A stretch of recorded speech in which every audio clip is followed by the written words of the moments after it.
야곱은 죽음을 앞두고 자신의 아들들이 후일에 당할 일에 대하여 말했죠. 이것은 가까운 미래라기보다도 또 궁극적으로 이스라엘 백성들에게 닥칠 그러한 예언의 말씀이라고도 할 수 있을 것 같습니다. 단순히 아버지로서라기보다 이스라엘 민족의 족장으로서 그의 12자녀들 또 그 12자녀로 인해 세워질 이스라엘 민족 그들에게 있을 일들에 대해 예언한 것이다 라고 할 수 있습니다. 먼저 첫 번째 아내였던 레아의 아들들에 대해서 예언했었죠. 15절까지 그랬습니다. 그리고 오늘 16절 이하의 다른 자녀들에 대해서도 이제 예언을 하는데, 특별히 레아와 라헬의 몸종들이 있었잖아요. 실바와 빌하가 낳은 자녀들도 동일하게 그들에게 대해 예언의 말씀을 합니다. 또 자신이 사랑했던 라헬의 아들들에 대해서도 이야기해요. 이렇게 4명의 아내로부터 얻은 아들들에 대해서 축복함으로 인해서 그들이 앞으로 이스라엘의 12지파 안에서 각각 동등한 그러한 지분을 가진 지파가 될 것이다 라는 것을 이야기해요. 다 다른, 그러니까 아내가 4명인데 그 다른 자녀들이 이렇게 태어났고 그들로 인해서 이스라엘의 12지파가 될 것이다 라고 하는 것을 이런 축복, 예언의 말씀들을 통해서 보여주는데, 야곱의 인생에 보면 가장 힘들고 어려웠던 문제의 원인이 뭡니까? 편애한 거잖아요. 자신도 아버지보다는 어머니의 사랑을 더 많이 받아왔던 인물이 야곱이죠. 그리고 자신도 실질적으로 다른 아내보다도 특별히 라헬을 더 사랑했던 그러한 일이 있었고, 그 가운데서도 다른 자녀들보다 요셉을 더 사랑했던 야곱의 인생이었잖아요.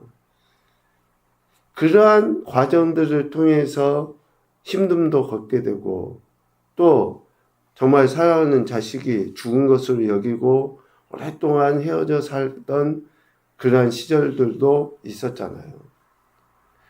그런데 이제 죽음을 앞두고 마지막 이렇게 유언과 또 예언의 말씀을 자녀들에게 남기면서는 레아의 자녀들, 그리고 몸종이었던 실바와 빌하의 자녀들까지 동일하게 축복하고 예언하는 것을 보게 됩니다. 여기서 동일하게 축복했다고 하는 것은, 동일하게 예언했다고 하는 것은 앞뒤 전후를 생각하지 아니하고 그냥 무조건 복을 빌었다의 의미가 아니에요. 오늘 28절 말씀은 참 중요합니다. 말미에 그들 각 사람의 분량대로 축복하였다 라고 이야기하거든요. 각 사람의 분량대로라고 하는 그 말의 의미는 마지막 결론에도 잠깐 이야기하겠지만, 그 자녀들이, 즉 야곱의 자녀들이 과거 이전에 행했던 것에 근거한 분량대로라는 거예요. 하나님의 말씀의 진리의 핵심 가운데 하나가 뭡니까? 심는 대로 거두게 하시는 거예요. 심는 대로 거두게. 그러니까 하나님께서 우리 인생에게 주실 그 은혜들은 우리가 과거에 행했던 것에 대한 산물, 그에 따른 그 결과물들이 우리에게 주어진다 라고 하는 것에 근거하여 지금 야곱은 다른 자녀들에 대해, 또 12자녀들에 대해 예언하고 복을 빌어주죠. 오늘 16절 이하에 보면 그 자녀들에 대한 복을 이야기하는데, 예언을 말씀하고 있는데, 먼저는 빌하의 아들인 단에 대해서 이야기합니다. 16절부터 18절까지. 단 이름의 뜻은 판단, 심판이라는 의미죠. 단은 그렇게 큰 지파는 아닙니다만은 그 가운데 어떤 인물들이 나옵니까? 삼손과 같은 사사, 재판관들이 나와요. 그러한 분별력을 가지고 있는 동시에 독사에 비유될 만큼 교활함과 또 특별히 우상 숭배에 빠질 수 있을 그런 위험성을 미리 경고해 줍니다. 베델과 단에 여로보암이 금송아지 우상을 만들어서 섬기게 했던 사건을 기억하죠. 그러니까 단 지파는 앞으로 이러한 일을 경계하라 라는 그냥 경고의 예언이라고도 할 수 있습니다. 그리고 21절에 보면 납달리가 나와요. 빌하의 아들 단과 납달리이거든요. 납달리는 경쟁하다, 다투다 그런 의미가 있습니다. 이렇게 활달하고 자유로운 그러한 암사슴과 같이 여러 가지 어떤 문학적인 것이라든지 또 좋은 소식을 전하는 지파의 삶이 될 것이다 라고 납달리에 대해서 예언해요. 단과 납달리는 빌하의 아들들입니다. 그리고 실바의 아들들에 대한 예언도 해요. 19절에 보면 갓이 나옵니다. 갓은 행운, 복 이런 의미라고 했죠. 요단 동편에 위치하게 되죠. 그 요단 동편에 위치해 있기 때문에 이방 민족의 침략을 자주 받을 수밖에 없어요. 그런데도 불구하고 그러한 갓의 강인함으로 인해서 극복하고 승리하게 될 것이다 라고 하는 그런 예언의 말씀을 듣습니다. 그리고 실바의 다른 아들 아셀에 대한 예언도 합니다. 20절. 아셀 이름의 뜻은 기쁨이라는 의미가 있죠. 지중해 쪽에 그 비옥한 토지를 기업으로 받게 됩니다. 그래서 여러 풍요로움 또 기름진 음식을 생산하고 풍요의 복을 받아 누리게 될 것이다.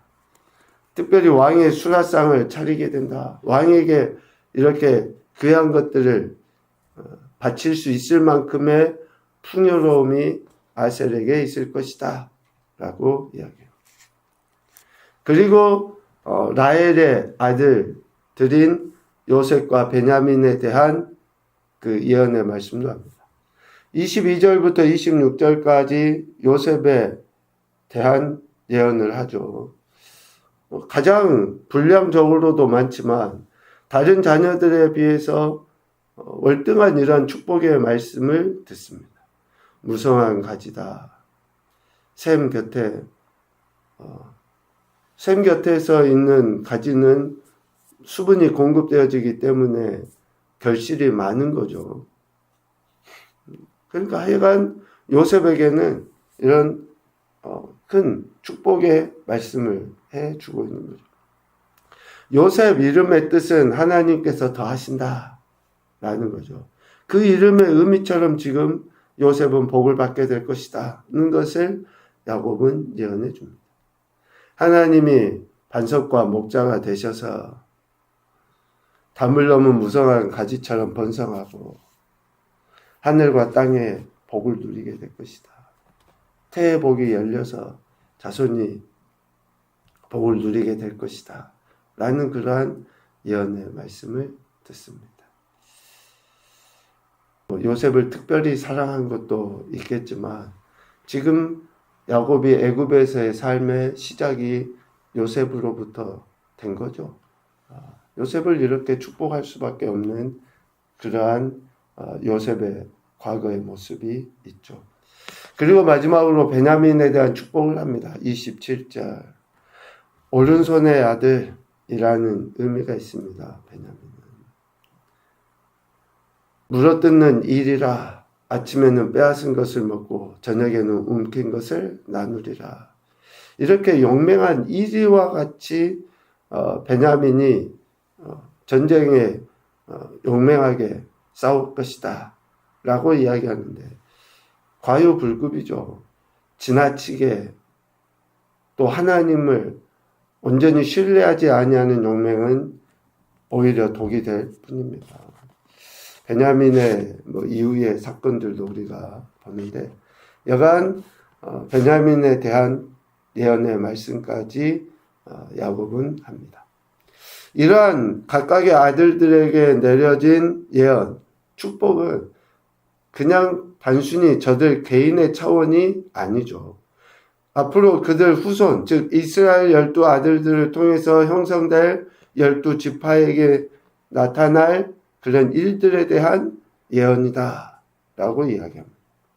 그 예언이 각 사람의 분량대로 라고 이야기했습니다.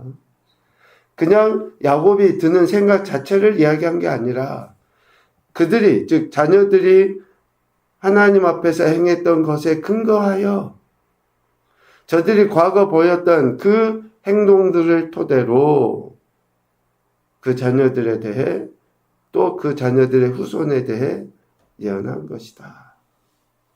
오늘 우리가 하나님의 은혜를 구하고 복받기를 구하잖아요. 그러면 또 우리 자녀들이 하나님의 은혜를 받기 원하잖아요. 그럼 미안하지만 내가 하나님 앞에 어떻게 심었는지, 내가 하나님 앞에 어떤 모습으로 심고 기도했는지, 이것이 또 우리에게는 반드시 점검해야 될 대목이다. 당연히 복받기는 원하죠. 그런데 제대로 심은 것이 없다. 하나님 앞에 바름이 없다. 이거는 오히려 문제가 될 수도 있는 거죠. 하나님의 구속사적 역사하심, 그러니까 요셉이라는 인물을 통해서 하나님께서 이스라엘 민족을 이루어 가시는 그 과정 속에 주셨던 은혜들을 이제 야곱은 죽음을 앞두고 그 자녀들에게 이러한 예언의 말씀으로 증거하고 있습니다. 첫 번째 교훈으로 보면 하나님은 사랑과 공의에 근거하여 판단하시는 분이다. 사랑과 공의에 근거하여서 판단하십니다. 우리 인간처럼 감정이 이끌려서 내가 더 좋아하니, 내가 좀 더 싫어하니가 아니에요. 철저하게 사랑과 공의에 근거하여 판단하십니다. 두 번째, 각 사람의 분량대로 축복하시는 하나님의 뜻에 감사하며 순종하자. 우리가 하나님 앞에 보여야 될 태도죠. 감사하며 순종하는 것. 그래서 우리가 내 신앙과 삶을 미리 점검하는 거예요. 세 번째, 믿음의 계대를 이어야 하는 나의 신앙과 삶의 태도를 점검하자. 나로 인해서 우리 자녀들, 또 그 자녀들이 세워져 가기 위해서는 지금 내가 하나님 앞에 어떻게 믿음을 보이고 있는가? 내가 지금 하나님 앞에 어떠한 신앙과 삶의 태도를 보이고 있는가? 누구나 복받기는 원합니다. 우리 자녀들이 잘 되긴 원해요. 그런데 내가 하는 행태가 어떠한지는 제대로 보지 못할 때가 많이 있죠. 그래서 오늘 이러한 말씀들을 통해 나의 신앙과 삶을 점검해 보는 것입니다. 오늘도 우리에게 구원의 은혜를 베풀어 주시고 또 우리 앞날의 모든 일들 가운데 말씀으로 인도하실 하나님만을 신뢰하시고 우리가 보다 더 올바른 모습으로 하나님의 기뻐하시는 뜻 안에 오늘 하루를 살아낼 수 있게 해달라고 하나님의 은혜를 구하시고 또 결단하는 그런 귀하고 복된 한 날이 되시기를 주님의 이름으로 축복합니다. 아멘.